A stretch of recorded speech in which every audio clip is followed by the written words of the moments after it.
চালাচ্ছে দিল্লি? গণতান্ত্রিক পদ্ধতির নির্বাচিত সরকার নাকি উগ্র হিন্দুত্ববাদীরা?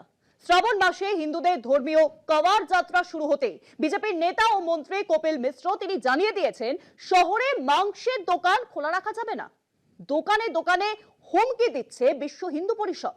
এদিকে পুরসভা কিন্তু পরিষ্কার জানিয়েছে, এরকম কোনো আইন নেই, সরকারিভাবে কোনো নির্দেশও জারি করা হয়নি।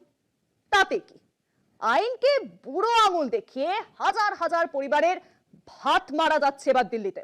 উত্তরপ্রদেশের পরে এবার দিল্লিতেও বিজেপি নেতা ও মন্ত্রী কপিল মিশ্রা জানিয়ে দিলেন, কাওয়ার যাত্রার সময় শহরের মাংসের দোকান খোলা যাবে না।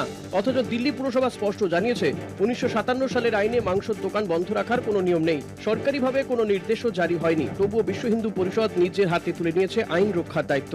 ভিএইচপির কর্মীরা শহরের 173টি ব্লকে ঘুরে ঘুরে দোকানে ঢুকছে, গুদাম ঘেটে দেখছে কোনো আমিষ রয়েছে কিনা।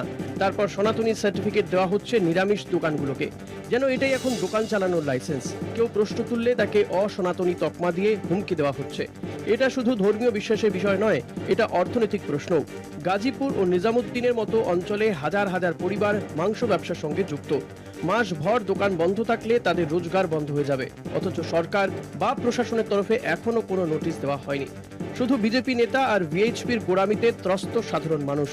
ভারতের সংবিধান ধর্মনিরপেক্ষতা রক্ষা করে, কিন্তু বিজেপি সরকার বারবার ধর্মের নামে ভয় দেখিয়ে গণতন্ত্রকে ধ্বংস করছে। ভিএইচপি কি প্রশাসনের নাগালের বাইরে, নাকি এইসব পদক্ষেপই বিজেপি সরকারের মদতেই চলছে? ধর্ম মানে বিশ্বাস, কিন্তু বিজেপি ও ভিএইচপি তা দিয়ে নিয়ন্ত্রণ কায়েম করতে চাইছে। এভাবে একতরফা সিদ্ধান্ত চাপিয়ে দেওয়া মানেই সংখ্যালঘুদের অধিকার হরণ করা।